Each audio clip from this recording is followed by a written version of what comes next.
story you are about to hear is true. The names have been changed to protect the innocent. Dragnet.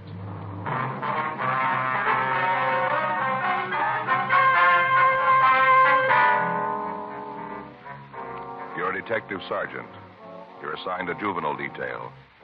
A 13-year-old girl has disappeared from her home. There's reason to suspect foul play. Your job, investigate.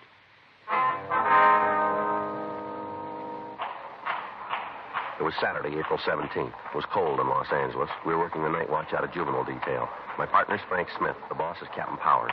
My name's Friday. I was on my way back from the 4th floor, and it was 11:52 p.m. when I got down to the main floor. Squad room. That you, Joe? Yeah. How'd it go? Oh, not too good. Did he say anything? No. He says we got him for the job, but it's going to end there. He's playing the big man now. Says he's not going to name that other kid. Yeah. Well, let him sweat it out tonight. He'll feel different in the morning, maybe. I hope you're right. Anything come in? As soon as I finish up this log, we can shove off if you want to. All right. You going right home? I say you're going right home. Well, I thought maybe I'd go by the city hall. I'd like to see Danny Galindo for a minute. What are you going to eat then? Yeah, I'll probably grab something. You want to go? Might as well. Kind of hungry. I don't like to wake Faye up. She sleeps kind of light, you know. She always wakes up when I get to rattling around the kitchen. Yeah. Maybe stop and have a poached egg and some corned beef hash? How's that sound to you? Like a poached egg and some corned beef hash. Well, I'm not kidding. I'm hungry. Are you about finished there? Yeah. I want to see Danny before he leaves. What is it, something special? No, I heard that he had a set of golf clubs for sale. I thought maybe I'd look at them. Are you going to start playing golf? No. I thought maybe I'd take a look at them. I got it. Juvenile Division, Friday. Yes, ma'am, that's right. What's that address? All right, no, we'll find it. We'll try not to worry. We'll be right there. Yes, ma'am. Goodbye. Well, that food of yours is going to have to wait. What? 13-year-old kid's missing. Probably at a neighbor's. Her mother thinks she's been kidnapped. Frank and I left the office immediately, and we drove out to the address I'd been given on the phone. The caller had told me that her 13-year-old daughter was missing from the house. We parked our car a block from the place and walked the rest of the way in the event that the house might be watched. 12463 Courtney Terrace was a large house above Hollywood Boulevard. When we got there, all of the lights were on. Frank waited while I went up to the front door, and after a few minutes, he joined me. We were admitted to the house by a tall man in his early 40s who identified himself as the missing girl's father, Gilbert Moran. He asked us to come into the den of the house where he gave us the story. My wife's with the doctor. She went all to pieces when it finally hit her. Yes, sir. Now, have you checked with the girl's friends? Yes, sir. Gladys called them all. None of them have seen her. How about the neighbors? Oh, we've talked to them, too. They just can't tell us anything. You've got to find her. Yes, sir. We'll do our best, Miss Moran. Now, you want to start at the beginning and tell us what happened? Yeah. Do you want a cigarette? No, you go ahead. I have one here. How about you? Oh, I have one, sir. Here's a match. Thank you. Joe? Yeah, thank you. All right, sir. Do you want to tell us what happened? Well, Gladys and I went to a show tonight down on the boulevard. We left Bunny here doing her homework. Bunny? That's your daughter? Yes, sir. Her name's really Lucille, but the kids at grammar school tagged her Bunny, and she's been called that ever since. Uh-huh. What time did you get here? It must have been about 11:40, somewhere near there. Mm-hmm. Did you notice that your daughter was gone right away? No, sir, not at first. I locked up, and then Gladys and I went upstairs. We checked Bunny's room, and she was gone. I see. Gladys started to think all kinds of things. Mm-hmm. I tried to calm her down. We got Bunny's telephone book and started to call her friends. We know most of them. They hadn't seen her. Finally, I thought it'd be wrong to wait any longer, and we called you. All right, sir. Now, do you want to give us a description of your girl? Would you wait just a minute? I'd like to talk to the doctor and see if Gladys is all right. Yes, sir. You go right ahead. She was terribly upset. Yes, sir. We understand. What do you think? I don't know. Big house, nice neighborhood. Looks like he's pretty well fixed, doesn't he? Yeah. Nothing about a contact yet. Well, the girl's only been gone a couple hours. The doctor's giving her a sedative. She's still pretty much upset. Yes, sir. Now, what if you give us that description? Well, she's 13 and about right for her age. Well, how do you mean, sir? She's about 4 feet 8, weighs around 80 pounds. What color's her hair? Dark blonde. She was always after her mother to let her use one of those rinses to make it lighter. Gladys said she should wait. I see. How about her eyes? Sort of brown, light. We used to tell her that she had honey-colored eyes, a sort of golden brown, real long eyelashes. Now, can you remember what she was wearing? Let me think. Well, as I remember, sir, she had on a pair of clam diggers. Sir? Clam diggers, short slacks. Hit her about right here, short. I see, uh-huh. What color? Denim, sort of light blue. I see. White blouse. Sort of like a man's shirt. How about shoes? Well, I think they were, Gosh, I'm sorry, sir. I just can't remember. Now, is it possible she might have changed her clothes before she left? She didn't leave, Sergeant. She was taken out of here. I'm sure it wasn't her idea. All right, sir, we understand. Is there anything else about your daughter that would make it easier for us to identify her? Well, I can't think of anything. All right. Frank, what if you call us in, please? Yeah. May I use your phone, Mr. Moran? Certainly. Where is it, please? Right through that door, there's an alcove in the hall. All right. The light switch is on the right, just behind the door. Thanks, sir. Say, wait a minute. Yes, sir? I forgot about Skippy. Who's that? Skippy, the dog, Bunny's dog. He's gone, too. Is that right? He must be with Bunny. First time I thought of him. He's usually right with her all the time. I haven't seen him since we got home. What kind of an animal is he? Golden cocker, about 4 years old. Bunny got him for her 9th birthday. I see. Better call that in, too, huh? Yeah. I wonder if I could see her room. Oh, sure. It's upstairs. This way? Mm-hmm. I hope you're not going to be angry, Mr. Moran. What? Has there been any trouble here in your home that might have affected the girl? What do you mean? Well, any arguments, disagreements, anything that might have upset her? No. No. Upstairs? Yes. How about boyfriends? You mean, does Bunny have any? That's right. Oh, there are a couple of kids in her class she has over once in a while. She's not allowed any nighttime dates. I see. Once in a while on a weekend, we go to a show and take one of the kids with us. Is there any one boy that she sees more than the others? Oh, no. Gladys and I both think she's too young for that. It's down this way, Sergeant. All right. This is her room. When we left, she was sitting right there at the desk. You can see how there's paper scattered all over. Yeah. Looks a little like there was a struggle, doesn't it? Mm-hmm. And she wouldn't do a thing like this if you just walked out. No, sir. Where does this door lead over here? Outside to a walk that runs around the house. Locked. Was it this way when you came home? Oh, yes, sir. I didn't touch a thing as soon as I realized she was gone. The radio was still on, wasn't it? I told you I didn't touch a thing. I see. She's been kidnapped, Sergeant. Somebody took her out of this house. Wait a minute, Mr. Moran. Well, what is it? What have you found? There's something under the bed here, doesn't it? It's her dog, Skippy. Yeah. Looks like he's been beaten to death, doesn't it? Frank called the office, and the description of the missing girl was broadcast. Captain Warren Stilson was contacted, and he sent a crew of men out to the house to go over the room for physical evidence. The telephone company was contacted, and arrangements were made for an extension phone to be placed in the same room as the existing instrument. In this manner, if the kidnapper should attempt to make contact with Moran, we could relay instructions to him easily. All of these preparations, however, were made with the thought that the house might be under surveillance by the person or persons who had taken the child. A team of men from Georgia Street Juvenile was sent out to the house, and a 24-hour watch was set up. Frank and I began to talk to the neighbors and friends of the Morans. None of them could shed any light on the missing teenager. By 4 minutes to 6 on Sunday morning, there still had been no attempt at communication by the kidnappers. By this time, the girl's description had been given out to all officers in the city who might come in contact with her. Although when we talked with the neighbors, we'd asked them to keep the inquiries in strictest confidence, one of them had gotten in touch with a local newspaper. And before we had a chance to stop it, the news of Bunny Moran's disappearance was out. The other papers in the city picked up the news, and by noon on Sunday, special editions were on the streets. 1:40 p.m. Still no word from the girl's abductors. Her friends were re-questioned without results. All of the people who knew her or who had any dealings with her were interrogated. Still no leads. The examination by members of the crime lab turned up no usable evidence. They established that the dog had been killed with a metal bookend. The Federal Bureau of Investigation was contacted, and they assigned a team of agents to work with us. By 6:20 p.m., Mrs. Moran was in a state of complete collapse. The entire city and the state were looking for a 13-year-old daughter. A roundup of all known deviants was started. 10:38 p.m. Frank and I got back to the office. I'll check the book. All right. Is the skipper in? No, I don't think so. Hargrove said he went over to City Hall meeting with Chief Brown and Lorman. Mm-hmm. Anything in the book? Let's see. Yeah, there's a couple of calls. Nothing that can't wait, though. Well, you better call Fay, hadn't you, and tell her where you are? Yeah, I guess. I want to tag by Leighton Prince before we go out to the house. Yeah. You check with the FBI? Yeah, they got the description of all of the border points. None of the guards remember seeing the girl. I figure she's still in the state, then.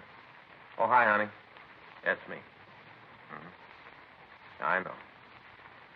Well, I didn't get a chance. Well, I figured you'd read it. You don't know.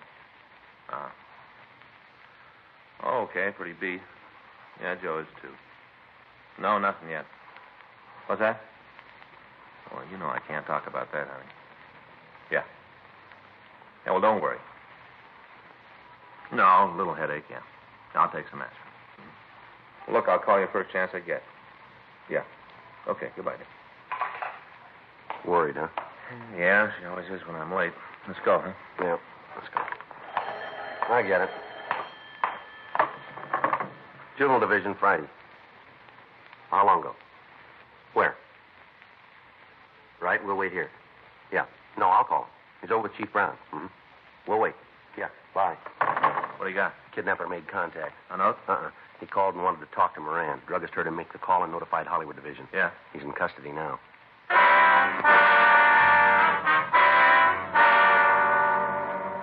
Frank and I waited until the suspect was brought into the office for questioning. He'd been apprehended in a drugstore while he was on the phone talking to Mr. Moran. A radio card picked him up and driven him over to Georgia Street Juvenile. We called Captain Powers at the city hall, and he immediately came to the office. At 10:56 p.m., the suspect arrived. He was taken to the office of the night watch commander for questioning. All right. What's your name? You're the cop, you tell me. Take everything out of your pockets. What is this, a shakedown? Don't you hear good? All right. There's my wallet. Any money in it? Couple of bucks. Take it out. What are you doing, playing a lucky dollar Keep contest? the money in your hand. Just put the wallet on the table. Get the other pockets out. Nothing in them. Let us worry about that. All right. Change. There's a comb. Handkerchief. Clean, too. Matches. Cigarettes. There's a pen and pencil set. Couple more pennies. That's it. Want to check it, Joe? Yeah. This your wallet? It was in my I pocket. asked you if it was yours. Yeah. Driver's license here. This your true name? Better read it so you can have it in the record. Mark Lawrence Lansdale. That's your true name? It's what it says. You still live at the same address? Yeah. I'm going to ask you one question, Lansdale. I want the right answer. What do I get if I come up with a winner? Where's the Moran girl? I don't know what you're talking about. And you better find out. 13-year-old kid's missing. You called her parents and asked for $50,000 for a return. Now, where's the girl? I thought you arrested guys for using the needle. Answer the question, mister. If I had it, you'd get it. All right, mister. I'm going to ask you once more. Where's the girl? I don't know what you're talking about. You think you're pretty big, don't you? I'll answer that one for you. You do that, will you? You say this girl's been kidnapped. All right? This is your party. You say you can prove that I made a call asking for $50,000. So far, I'm on the right track? All right. Then it figures that if you're so sure I got something to do with it, if I'm here, the girl's in trouble, don't it? Go ahead. If I don't turn up, something bad's likely to happen to her. True? You're still on. Well, if it's like I say that I don't know anything about it, then you're going to have to turn me loose anyway. I got nothing to worry about, cop. You keep me here and your prize kid's liable to end up in a ditch. You let me go and maybe you got a chance of getting her back. I'm going to spell it out for you, Lansville, and you listen good. There's nothing getting you out of here, nothing. I got 2 kids of my own, and I know how those parents feel. I'm on their side. If anything happens to that girl, you won't forget it for the rest of your life. And if I've got anything to say about it, that won't be very long. I'll pull every string I know to see that I get to take you to the joint and strap you in the chair myself. If you've harmed that kid in any way, you won't live long enough to regret it. Big man with a badge. I get it. Juvenile Friday. He's right here. Where? All right, I'll tell him. No? All right, fine, bye. The Hollywood station, Skipper. Yeah? They found the girl. The call had come from the Hollywood police station telling us that the Moran girl had been found. We contacted Lieutenant Hartgrove and had Mark Lansdale held for further questioning. Frank, Captain Powers, and I left the office and drove to the Courtney Terrace address where the girl had been taken. When we got there was a uniformed officer standing by the front door. We went in and found Mr. and Mrs. Moran with their daughter, Bunny, waiting for us. The girl appeared to be all right. Her face was dirty and scratched. Her clothing was torn, but she appeared to be in good health. Are you hungry, dear? Would you like a bowl of soup or something? If it's not too much trouble. Not at all, honey. I'll get it right away. Now, you stop when you get tired. I will, Mother. You want to go ahead, Bunny? Yes. Where do you want me to begin? What happened on Saturday night? Daddy and Mother went to a show. I was upstairs doing my homework. I see. I guess I was up there a half an hour, maybe more. Seems like that long. Hard to tell when you're doing work, you know. Yeah. Anyway, the first thing I knew, there was somebody at the front door. I heard the bell and went downstairs. There were 2 men there. I see. They asked if my mother and father were home. I told them no, that they'd gone out. Mm-hmm. And then they told me that they knew that all the time. Said there'd been some kind of an accident and that I should go with them right away. Said it was an emergency. And you went with them, did you? Yes. I went upstairs to my room to get a coat. I wanted to make sure Skippy was all right. Yeah. One of them went with me. While I was getting my coat, I remembered that sometimes kidnappers tell people there's been an accident so they can take them away. You know how they do. That was good thinking, Bunny. Would you go ahead, please, miss? I asked the man who followed me where Mom and Dad were, what hospital. Mm-hmm. He said they were in a hospital. They'd been taken to some kind of an emergency place. He said that they were not in the hospital? No, he said they'd been taken to some sort of emergency I see. place. All right, go ahead, please. Well, when I asked him for the name of the place, he wouldn't tell me. Just said I should hurry up, that my folks had been hurt pretty bad. It was a dirty lie. Anyway, I told him I wouldn't go, and he grabbed me. He said he was going to take me. Sure like to get my hands on him. Was the other man downstairs all this time? Well, I guess so. I didn't see him. All right, go ahead, miss, please. Here's your soup, honey. Now drink it while it's still hot. What kind? It's black bean, just like you like it. Go on now while it's hot. Well, there's some nice crackers there, too. Thanks, Mother. That's good. I'm hungry. Would you like to go ahead, miss, please? Can't you let her eat? Poor child, after what she's been through. There's another man out, Mrs. Moran. We've got to find him. He's right, Gladys. Well, you go ahead and eat while you're talking. Yes, Mother. And not too fast. All right. Please go ahead, miss. Well, when he grabbed me, Skippy, that's my dog, he got sore. Got real mad when he saw the man grab me, and he jumped at the man, tried to bite him. I see. The man hit Skippy, grabbed him and hit him a lot. I guess he killed him. I don't know. What happened then? Well, they took me out the car. It's parked outside in front of the house. Did you get a good look at the car? Mm-hmm. You can give us a description of it, then. Yeah, I can tell you all about it. All right, where'd the men take you? Well, they drove for a long time. I think it's up in the hills someplace, up in Laurel Canyon. Mm-hmm. There's this kind of a house there, tar paper. Looks like the buildings they had when they were building the freeway. Tar paper shacks like the, they keep the blueprints in. Mm-hmm. One of those. Didn't even have a floor, just dirt. They put me in there and left me. I heard them lock the door when they went away. I see. I didn't know what to do. Sat there for a little while and tried to think what to do. Did they have you tied in any way? Yeah, they had ropes around my hands and around my feet. Mm-hmm. I fell asleep after a while. Cried for a while and then fell asleep. Oh, my poor baby. I guess it was morning when I woke up. I couldn't tell too good because there wasn't any window in the shack, just the walls and no floor. Mm-hmm. First, when I woke up, I didn't know where I was, and I remembered. Did either of the men come back at all? No, I sat there for a while, and then I tried to think of some way I could get away. Yeah. There was a whiskey bottle on the floor, and I kicked it until I broke it. Then I took one of the pieces and cut the ropes on my hands. I untied my feet and then just went around the shack kicking the walls until I found a place that wasn't strong. I found one and I crawled through. Mm-hmm. What'd you do then? I started to walk. It was pretty late by that time, and I started to walk down the road. I was looking for a house. Mm-hmm. I got to a street and walked along it for a while. There weren't many cars, but a truck came along, and the driver stopped and gave me a lift. Drove me to Laurel and Hollywood Boulevard and then let me out. Yeah. After that, I walked home. You were real brave, honey. I was pretty scared. There were a lot of times I didn't know what to do. You just bet there were, baby. But you did good. You're safe now. Can you describe the two men for us, do you think? I guess so. One of them was dark, kind of short, looked like... Oh, what's his name? You see him on television all the time, real mean-looking. I'll think of his name. Looks exactly like him. Mm-hmm. What about the other one? He wasn't very big either, kind of brown hair, thin, had blue eyes, watery blue eyes. Were those the only two men you saw? Yeah, just the two. Did they talk about anybody else being in on the kidnapping with them, do you remember? Not that I could hear. You're sure about that, are you? Yes.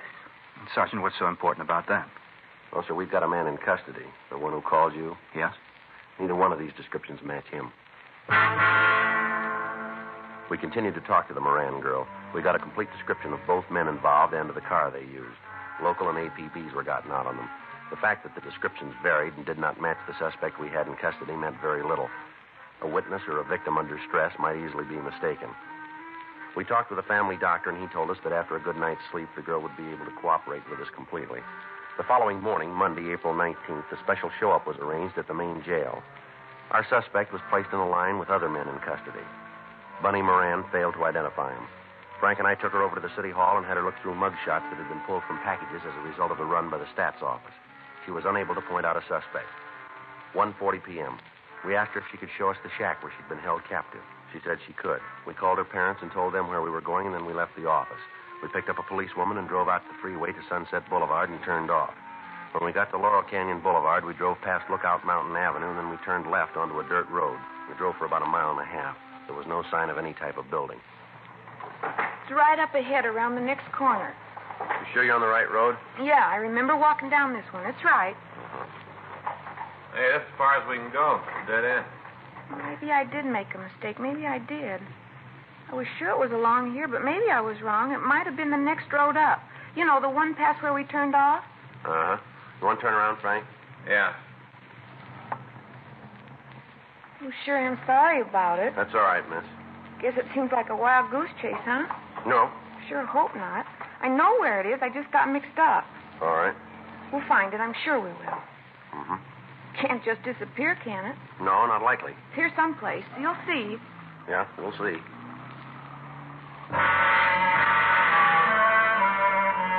We went back to Laurel Canyon Boulevard and drove up all of the dirt roads in the vicinity. We didn't find the shack. Each time, Bunny Moran would offer some excuse. Finally, we asked her to describe the truck that had picked her up. She gave us a description that would fit 200 or 300 vehicles in the city. She was unable to tell us the name of the driver who'd stopped. We took her back to the office and asked her to go over the story again. When she finished, Frank left to get Captain Powers. All right, you want to tell us now? What do you mean? The real story, the way it really happened? Might be easier if you told us first, don't you think? I told you there isn't any more to tell. I told you all how it happened. Why are you lying? I'm not lying. It's the way it happened. Now, look, there are half a dozen places where the story you just told us doesn't fit with what you said last night. I was tired last night. Maybe I didn't remember. That's kind of hard to buy. Too many things that don't check out, miss. The story about your dog, the fact that you can't find the shack, you don't know who the driver of the truck was. There are a lot of things. I forgot, that's all. I made a mistake. Didn't you ever make a mistake? A lot of them. But last night you said that only one of the men went upstairs with you. Now, isn't that right? I don't remember. You seemed pretty sure about it then. And I guess that's what I said. Only one of the men went with you, huh? That's what I said, yes. Well, then why, when you told the story just now, did you say that both of them went with you? I don't know. You're getting me all mixed up. Did you kill your dog? Did you? Yes. Why? I had to. To make the story sound real. I didn't want to, but I had to. Well, why'd you do it at all, miss? So they wouldn't mind, that's the reason.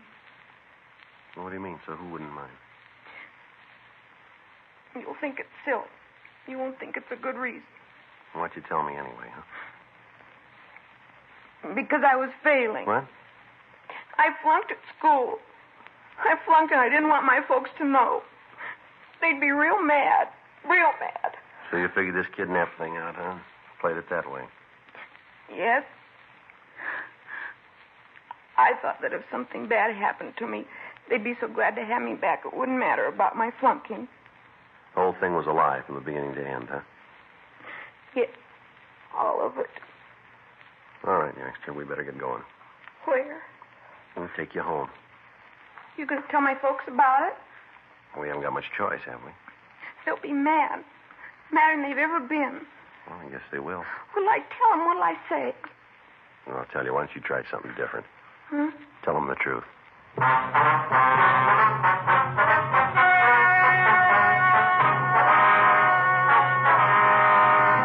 Present at the meeting were Mr. and Mrs. Gilbert Moran and their daughter Lucille. It was decided that no criminal complaint be issued, and the girl was released to the custody of her parents with the understanding that she be given psychiatric help. Further investigation showed Mark Hartwell Lansdale was wanted by authorities in Sacramento to answer a burglary charge. He was released to them. Dragnet, the story of your police force in action, is a presentation of the United States Armed Forces Radio Service.